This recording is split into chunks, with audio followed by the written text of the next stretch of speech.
Friends, ఇప్పుడు మనం కారం ఎలా తయారు చేయాలో చూద్దాం. ఏది కర్రీ ఇంట్లో లేనప్పుడు, మనకి ఎక్కువగా ఆకలిగా ఉన్నప్పుడు చాలా త్వరగా అయిపోతుంది ఇది. ఫస్ట్ మనకు కావాల్సినంత అన్నం తీసుకోవాలి. అన్నం ఇలా పొడి పొడిగా చేసుకోవాలి. తర్వాత 1 టేబుల్ స్పూన్ ఆయిల్ వేసుకోవాలి. రైస్కి సరిపోయేలాగా వేసుకోవాలి. ఆయిల్ వేసేసుకున్న తర్వాత ఒక 1/2 టేబుల్ స్పూన్ సాల్ట్ వేసుకోవాలి.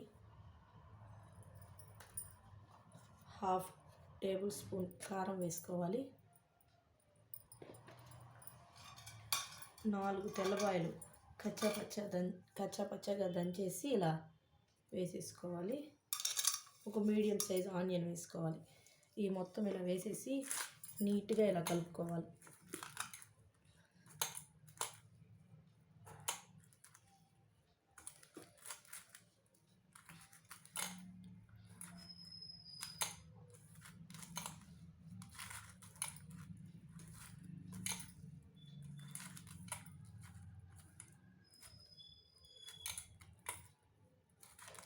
రెడీ అయిపోయిందండి కారమన్నం.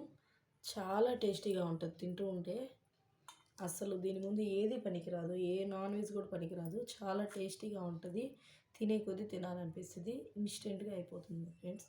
వీడియో నచ్చితే లైక్ చేయండి, షేర్ చేయండి, సబ్స్క్రైబ్ చేయండి.